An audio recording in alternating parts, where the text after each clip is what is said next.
اللہ تعالی اہل کتاب کو مخاطب کر کے سورۃ النساء آیات 171 اور 172 میں فرماتے ہیں، يا أهل الكتاب لا تغلوا في دينكم ولا تقولوا على الله إلا الحق إنما المسيح عيسى ابن مريم رسول الله وكلمته ألقاها إلى مريم وروح منه فآمنوا بالله ورسله ولا تقولوا ثلاثة انتهوا خيرا لكم إنما الله إله واحد سبحانه أن يكون له ولد له ما في السماوات وما في الأرض وكفى بالله وكيلا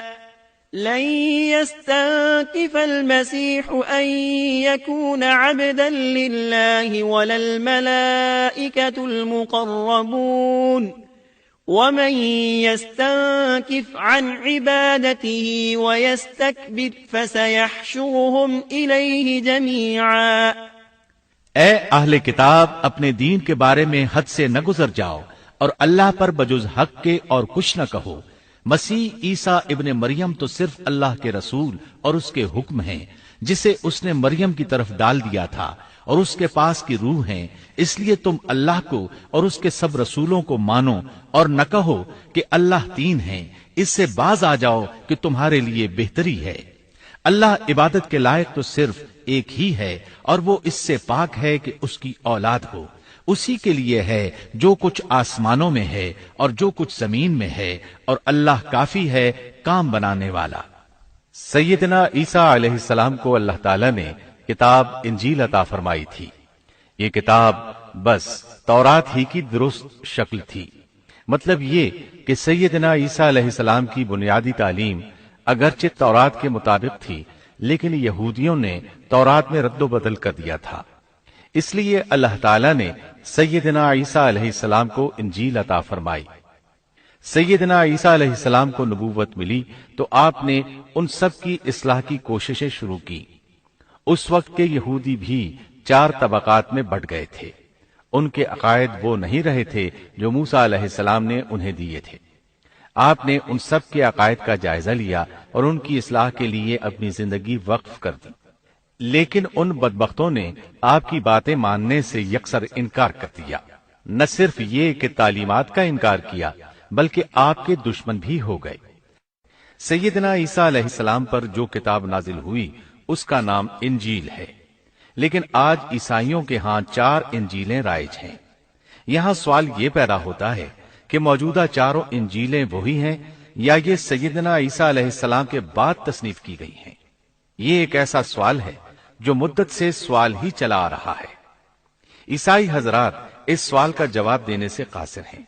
عیسائی عالم تک اس بات کا اقرار کرتے نظر آتے ہیں کہ ان میں سے کوئی ایک انجیل بھی مسیح علیہ السلام کی انجیل نہیں ہے اور نہ اس کا خالص ترجمہ ہے۔ موجودہ انجیلوں کے بارے میں عیسائیوں کے ہاں کوئی ایسی سند موجود نہیں جس کی بنا پر وہ کہہ سکیں کہ ان کی روایات کا سلسلہ سیدنا عیسیٰ علیہ السلام یا ان کے شاگردوں تک پہنچتا ہے۔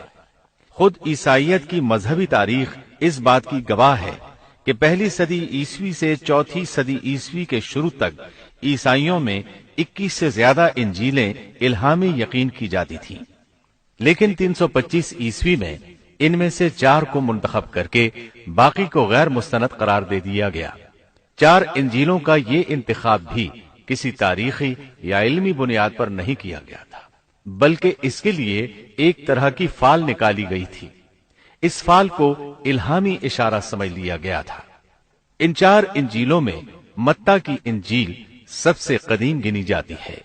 اس کے باوجود عیسائیوں کے پرانے عالم یہ بات تسلیم کرتے ہیں کہ یہ انجیل متی اصلی نہیں بلکہ اس کا ترجمہ ہے، اس لیے کہ اصل کتاب عبرانی زبان میں تھی جو اب ناپید اور ضائع ہو گئی ہے، اور موجودہ ترجمے کے بارے میں قطعی طور پر یہ نہیں کہا جا سکتا کہ یہ اصل زبان کا ترجمہ ہے، جبکہ مترجم کا نام تک معلوم نہیں، اور نہ یہ پتا ہے کہ ترجمہ ہوا کے زمانے میں تھا۔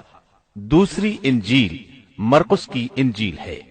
اس کے بارے میں مشہور عیسائی عالم پطرس گوماگ اپنی کتاب میں مرقس کے سوانح حیات پر لکھتا ہے کہ یہ نسلاً یہودی تھا اور عیسیٰ علیہ السلام کے حواری پطرس کا شاگرد تھا۔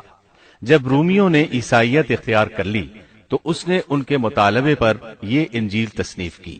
وہ سن 68 عیسوی میں اسکندریہ کے قید خانے میں بت پرستوں کے ہاتھوں قتل ہوا۔ تیسری انجیل لوقا کی انجیل ہے۔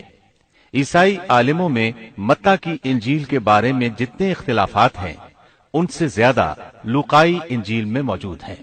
خود لوقا نے اپنی انجیل کے بارے میں لکھا ہے کہ یہ انجیل اس نے شاہ فیلس کے ساتھ خط و کتابت کی بنیاد پر لکھی ہے۔ وہ اسے مخاطب کر کے لکھتا ہے کہ سچ کی باتیں جن لوگوں نے کانوں سے سنی تھیں انہوں نے ہم تک جس طرح پہنچائی ہیں ان کو بہت سے لوگ ہم سے نقل کر رہے ہیں، اس لیے میں ضروری سمجھتا ہوں کہ ان کو خود ہی صحیح طریقے پر کر دوں تاکہ تمہیں صحیح حقیقت معلوم ہو جائے۔ اس سے صاف معلوم ہوتا ہے کہ لوقا نے سیدنا مسیح علیہ السلام کا زمانہ نہیں پایا۔ اس کے ساتھ عیسائی عالم یہ بھی بیان کرتے ہیں کہ لوقا کی انجیل مرقس کی انجیل کے بعد وجود میں آئی اور پطرس اور پولس کے مرنے کے بعد تصنیف کی گئی ہے۔ دراصل لوقا انطاکیہ شہر میں طب کا پیشہ کرتا تھا۔ اس نے عیسیٰ علیہ السلام کو نہیں دیکھا اور عیسائیت کو سینٹ پال یعنی پولس سے سیکھا، اور سینٹ پال کے بارے میں یہ بات تحقیق کو پہنچ چکی ہے کہ وہ دراصل متعصب یہودی تھا۔ عیسائیت کا بدترین دشمن خیال کیا جاتا تھا۔ وہ عیسائیوں کے خلاف اپنی جد و جہد جاری رکھے ہوئے تھا، مگر جب اس نے دیکھا کہ اس کی تمام تر مخالفتوں اور رکاوٹوں کے باوجود عیسائیت ترقی کرتی جا رہی ہے اور روکے نہیں رک رہی، تو اس نے مکر و فریب سے کام لیا اور اچانک اعلان کیا کہ مجھ سے ایک عجیب معجزہ سرزد ہوا ہے۔ میں صحت کی حالت میں تھا کہ میں ایک دم زمین پر گرا جیسے کوئی کسی کو کشتی میں پچھاڑ دیتا ہے، اور اسی حالت میں مسیح علیہ السلام نے مجھے چھوا اور سخت الفاظ میں کہا کہ خبردار، آئندہ ہرگز میرے پیروکاروں کے خلاف کوئی قدم نہ اٹھانا۔ پس میں اسی وقت مسیح علیہ السلام پر ایمان لے آیا اور مسیح کے حکم سے مسیحی دنیا کی خدمت کے لیے مامور ہو گیا ہوں۔ مسیح نے مجھ سے کہا ہے کہ میں لوگوں کو مسیح کی انجیل کی بشارت سنا دوں اور اس کی پیروی کی ترغیب دوں۔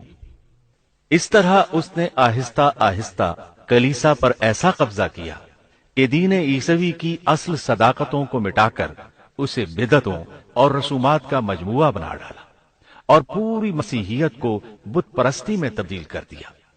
آج جو عیسائیت قائم ہے وہ اسی پولس کی ایجاد کردہ مسیحیت ہے۔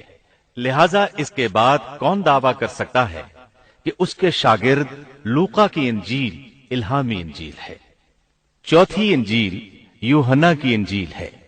اس کے بارے میں عیسائیوں کا عام عقیدہ ہے کہ یہ سیدنا عیسیٰ علیہ السلام کے محبوب شاگرد یوحنا زبدی کی تالیف ہے۔ یوحنا عیسیٰ علیہ السلام کے 12 حواریوں میں سے ایک تھا۔ یوحنا کی انجیل کو ان کی انجیل کہا جاتا ہے، لیکن خود عیسائی عالموں کا یہ دعویٰ ہے کہ یوحنا کی انجیل خود یوحنا کی تصنیف کردہ نہیں ہے۔ یہ تھا ان انجیلوں کا تعارف۔ اس سے ان کی حقیقت واضح ہو جاتی ہے۔